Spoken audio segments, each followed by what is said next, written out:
Hey y'all, I'm Shauna. Welcome in or welcome back to the channel. Today is the first video of No Buy August. We're doing a no buy for the month of August. And in this video, I'm going to talk about why I decided to do one in August or why embarking on one in August. We'll talk about some of the goals for this project as well as some of the rules. So if you are enticed by this video and you're thinking, this sounds like a good idea, or maybe you're just not sure, I made a video last week where I talked about some things to consider before going on a no buy, and you can go check that out. Hopefully it'll give you some things to consider to help you decide if going on a no buy right now is right for you. If you would like to catch more no buy content or more conscious consumer content, perhaps more aptly called critical consumer content, I would love for you to subscribe. We do all of that on a regular basis, where I mostly critique overconsumption on this channel. So if you're interested in that kind of content, I would love for you to join me. Love for you to subscribe. So I think the first question to really talk about is why now? Why no buy now? The biggest impetus for why I no buy and why right now is to get offline. I really want to explore my offline hobbies, my offline activities, my offline life, and create much firmer boundaries between work and play, or work and not work. Over the past 3 years, I've really maintained that you can use a no buy to ultimately function like a project of some kind, or you can really just use the no buy as an impetus to focus your energy on something. Just a way really to create a focus project. And this to me is a focus project. Usually for me in the past, that has been more overt, like focusing on panning items or focusing on contentment. And contentment is infused in this project because I'm taking these actions to realign things for myself, realign contentment in my life. While contentment plays a role in why I'm making these choices, it is not the lens in which I'm viewing this project, if that makes sense. It will play a part for sure, but it's not how I am envisioning it. Over the past 2 months, I have found myself more online and more checked in with consumer culture than in a really long time. I've been watching a ton of TikToks or being in online forums, researching for videos. And making videos is, of course, not new to the channel, but the types of content that I'm researching is different than just a few months ago. I constantly find myself immersed in consumer culture, and this has had a negative effect on me and has led to other kinds of behaviors that I don't like. It's not just researching for videos and watching TikToks. I then, like when I'm editing the videos or scripting the videos, I'm spending even more time immersed in this kind of content. I'm spending hours a week immersed in consumer culture. I am just online too much that it has led to other negative behaviors as well. I find myself watching aesthetic video after aesthetic video. I'm watching hauls a lot, or in my quest for research, I will check out a product on Sephora or Ulta, and then, or even Amazon, or if it's a fashion product, I'll check out a fashion product. Then I find myself scrolling and just looking at things for fun. Window shopping, if you will. I used to have a really great boundary between work and life, and that has eroded a lot over the past 2 months. And this has had the greatest negative impact. I've been browsing more than I have in years. I'm anxious all the time. I'm building carts. And I've sometimes used this building cart strategy as a way to go through the motions of shopping without actually buy stuff, if kind of like a last resort tactic. And I'll spend half an hour, build a cart, X out, and leave. But I find myself spending more time doing this activity than I have in years, and building multiple carts on multiple websites. This used to be once in a while behavior, but it's happening a lot. I've been wanting way more stuff than normal. I've been comparing my life to other people's lives, which is also no longer a normal behavior. And then I'll be watching TikToks until freaking midnight, watching people overconsume, getting legitimately angry, And then I can't sleep because I'm pissed off. Or I'll be scripting videos in my head while I'm trying to go to bed. Like, I just can't shut it off. This is not healthy behavior, and I need a reality check. So this isn't just all shopping behavior. This has been research that's gotten out of hand that has led to other things. And what I've also noticed is that my offline hobbies have just gone away as I've been paying more attention and spending more time online. I love reading, and that has just plummeted. I like doing art or art things as just like a calming or just like a for fun, mindless activity. Coloring, I have a coloring book that I'll color in, or I'll work on a paint by numbers, or oh my gosh, or I'll art journal. That was a tongue twister for me. And I'm doing that much less. Even running, like right now, I love running. And once I go out, I'm like, yes, I want to do it again. But then I get so caught up in doing this stuff that I just am not running as much as I like. Like right now, I am running once a week, but some of the weeks that have been my favorite have been when I've been running 2 to 3 times a week. I'm physically capable of doing that, but I'm not. And it's not because I don't want to, it's this kind of storm of behavior that's gathered that has kind of led to some of these results. Or I should say, I'm participating in this kind of behavior. So I want to use this time to reinstate my boundaries and to get offline. Just get the hell offline and do like anything else. And yes, I am going for walks most days or doing some physical activity. But 2 months ago, I was doing a whole heck of a lot more. And that whole heck of a lot more is much more of my normal than what is happening right now. When I've let go of these behaviors that I have loved or my hobbies, I've seen a knock-on effect with my mental health. And that is the ultimate impetus for this choice. Spending isn't the big motivator for this. It's everything else I've just mentioned. But I do expect to save money.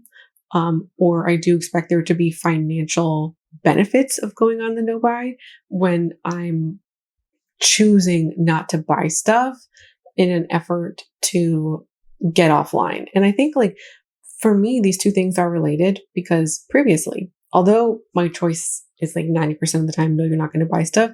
When I have that little possibility in my mind of, yeah, Shauna, you could buy it, that encourages the behavior, right? Like I could buy it. I could, right? Like I could spend $100 on ColourPop, or I could spend $100 on ThreadUp or wherever. I could, even if I choose not to. It's the could factor that keeps me online so much. And so if I have a month where I just say, no matter what it is, it's just a no, it cuts off that behavior. Like it's kind of funny because if I know for sure I'm not going to buy it, that behavior seems useless to me. Like there's literally no point in torturing myself, making a cart for something I know I'm not going to buy. By just doing that in the beginning, I'm not going to buy it. I'm not going to even engage in this behavior. That is where some of this connection of the no buy is happening, at least in my mind. So what are the goals for this no buy? Let's talk about them now. First and foremost, to set boundaries in order to encourage more offline behavior. So previously, my boundary for ending the work was whenever it was workout time, usually somewhere between 6 and 6:30, where either I would go for a run or a walk or go to the gym with my partner. There have been some injuries that have changed this up, and I think that is one of the reasons why the boundaries have really just liquefied over the past month in specific. So it's up to me now to put those firm ones in place or be more firm on it when routines are a little bit abnormal, which I think a lot of people can relate to over the summer, most especially if you have kids. I also just want to make sure that I am spending time AFK, as the kids used to say, where I am spending, or I should, or I guess to be more specific, spending more time just disengaging or not doing work. Last week, or I should say over the past 7 days, not necessarily last week in specific, but over the past 7 days, I've had 3 full days off, maybe like 2.5. And until about last Wednesday, I hadn't had an entire day off work in weeks and weeks and weeks. And it became a problem. And so I want to make sure that I'm actually taking a day off to do stuff that is offline stuff, that is personally fulfilling hobbies, personally fulfilling activities. So number 2, very much related, is I want to explore and appreciate my offline hobbies, most notably running, reading, and art, as we were just talking about earlier. I also would like to refresh my empties list. I have a spreadsheet on my Notion page where I have compiled all of my empties, and I haven't really done a great job of keeping that up for 2024. So I would like this to be a project or a focus project of this, where I take some time to fill that in. And the reason why I keep up this spreadsheet is to have something to consult when I inevitably find something that I think I've tried, but don't remember my opinions on. I can see when I've tried it, my thoughts on it, and my star rating on it. It's been really helpful in the past, and something that is a shame that I've kind of let go on it. I would also like to do a bit of a financial audit on myself, just a little sneakeroo, little touch base on how the finances are going this year. I think that's important for most people to do at least once a year, if not, like beginning and midpoint of the year, or like the beginning end, like December, January, maybe somewhere June, July, get that midpoint analysis to see how it's going. I felt very mature. I spoke with the people at your financial advisor, that's what it's called. I spoke with my financial advisor last week. I felt very grown up to be like, what's our plan? Like, are we on track? And we actually did a review of stuff and like my contributions, and it was very I felt very good about it.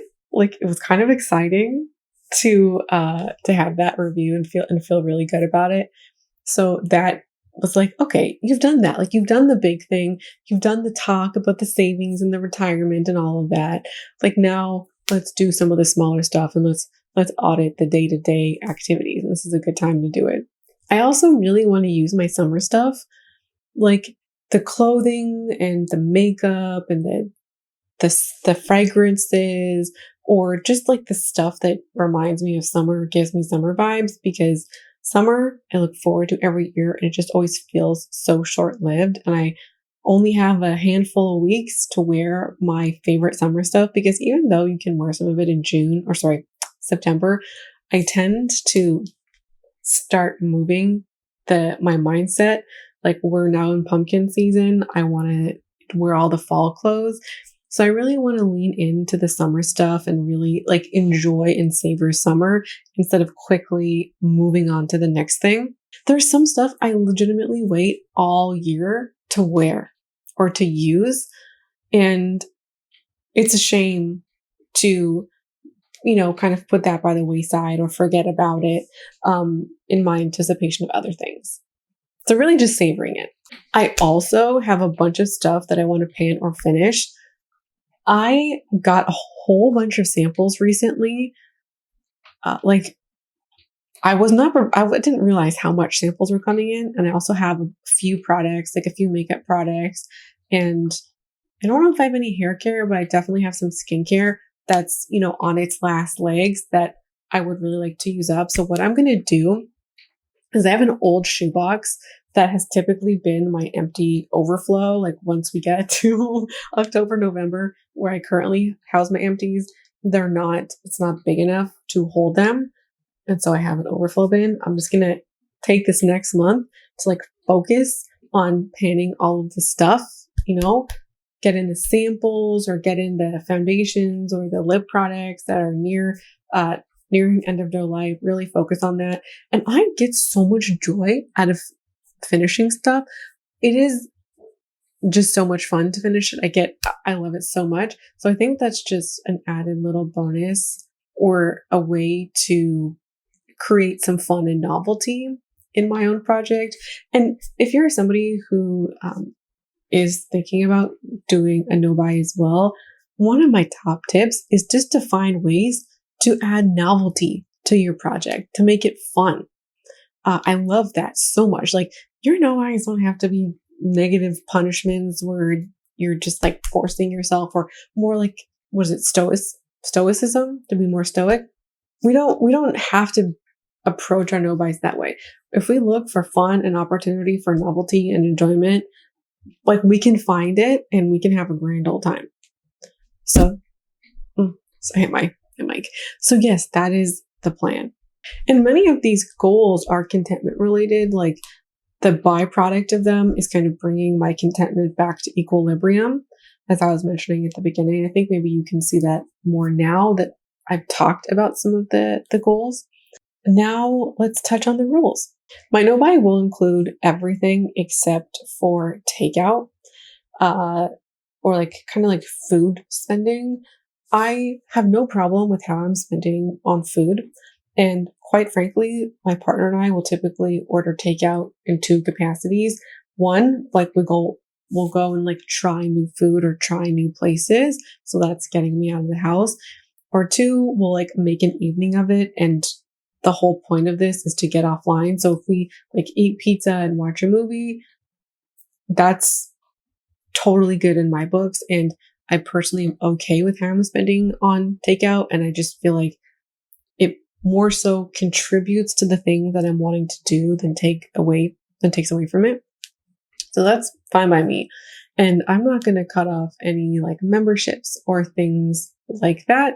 I just won't be adding in any new ones. So this is really focused on for fun categories, or things that I might purchase on whims or for fun. Makeup and hair care, skincare, stationery, journaling products, art products, home goods, that kind of stuff. We're going to be doing replacements only. And for a 30-day no-buy, I really try not to, just personally speaking, focus on all of the ways that something could run out. Just in my own experience, I have found all of these niche little things, like, what if this, what if that? And then the what ifs never happen, and I've just overthought the whole thing, or I've anticipated more problems than actually arise, and then like I panic bought stuff. 30 days is not a long time. And if something runs out, in a lot of cases, I have something that I could use instead. And so one thing that I've also learned over the years is that finishing something doesn't actually, in a lot of cases, require a replacement purchase. Finishing an eyeshadow, a lipstick, a foundation, even finishing some skincare products or hair care products, that doesn't inherently mean that I don't have something else I could use. And my best option is to try and use what I have already. If that doesn't work, then I can try something else. And that's going to be the philosophy I apply here. This, I think, is a good opportunity to check in with the No New Clothes Challenge as well. And I think a small discussion on how these two things fit together. So the No New Clothes Challenge was a challenge I started back in the spring, where I decided I wasn't going to purchase any firsthand clothes for 3 months. We've since expanded this and kind of shifted the goals a little bit, where I'm prioritizing secondhand clothing first and then sustainable options as second.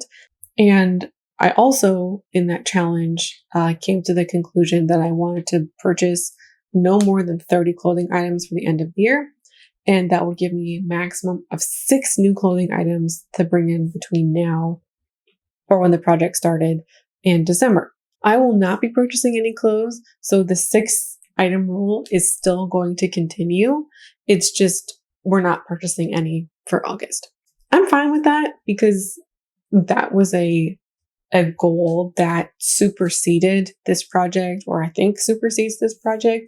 And even if I purchase all 6 items of clothing, that is very likely not an overspend, and I'm unlikely to bring in 6 clothing items at once in September. Like, I don't think that not buying clothes in August is going to lead to a binge in September. I'm also suspecting or hoping to go out with a couple of friends in August. And I was thinking about this situation because like we were actively planning it and we're just like trying to settle on a date. And so what I've come to think about with things like this is that if for whatever reason they're like, hey, let's go shopping, that's going to be a no. Or I could window shop if I want to go along, but I won't be purchasing anything. But I am free to spend as normal on food or coffee and such. Here's the thing, like, I don't spend a lot of time seeing people. Like, I'm somewhat antisocial and I don't see people all that often. It's also even rarer that I try to coordinate something with friends. And so when I do coordinate, I don't overspend. I spend appropriately, in my opinion. And I don't want this challenge to negate me arranging something that I've been attempting to arrange for weeks. I've been trying to get together with these particular gals for like 2 months. And, you know, I'm not the kind of person who would be like, yes, let's now go and eat at the most expensive place, or I'm going to order more than normal. I'm, you know, like, we're going to go to a place we can all afford. We're going to order regular stuff. I feel like you know what I mean. I'm also anticipating or I'm hoping to sign up for dance classes, which start in September. Guys. I have been without a license for 3 months. I finally, not 3 months, no, 3 years. 3 years. And I finally got it renewed. And so now I'm like reacquainting myself with driving. Now that I'm a driving gal again, or anticipating being a driving gal again, I've been wanting to do dance classes again since the pandemic. I was in ballet for a while and the pandemic shut that down. I've been wanting to get back into it. And so I haven't. I've put it off because I want to be able to drive myself and not have to get somebody else. Not some. I don't know why I'm acting like it's going to be a stranger to be my partner. To get my partner to drive me there. So this is the opportunity. This is the moment I've been waiting for. And I anticipate signing up for dance classes for September, but most likely, you know, making the purchase in August. If anything else unforeseen happens, I'm just going to keep my trusted mantra of, does this meet the spirit of the no-buy? I decided to not think too hard about my no-buy because I've tended to over-prepare or feel restricted after over-preparing, like thinking about all the things I can't buy or thinking about all the things that I might run out of or I might finish, and then feeling restricted because I can't buy stuff. And so keeping this mantra tends to be the most helpful because, one, I'm not considering all of the things that could possibly go wrong or all of the emergencies or all of the things that I can't buy. And then when something comes up, I hit myself with this question, does this meet the spirit of the no-buy? And I'm usually honest with myself. I can usually say, yes, it does, or no, it doesn't. And by kind of leaning on this, what happens is I haven't thought about all of these extenuating circumstances. They don't come up and I don't panic by anything or I don't feel deprived. You know what? To me, it's just not helpful to consider whether I'd be buying plants or books or blankets when I don't have plant emergencies or blanket emergencies, or I don't buy books just generally speaking. The last time I bought a book was 2022. So this is just a way to kind of mitigate things for me that has also worked in the past. I know this is not going to be something for everybody, but it's a tool that has worked for me. So that's the setup of this no-buy. I would love to know if you're joining me or if you're not. And I would also like to know about what rules and goals you have for yourself for a no-buy in August. Let me know in the comments below, please, because I love hearing you. In my previous no-buy video, I had some great tips from y'all in the comments, people talking about journaling tips or people talking about saving money tips. Just lots of great stuff going on in there. So I would like to hear from you again. So thanks so much for watching and hanging out with me today. And I hope to see you again around here soon. Bye.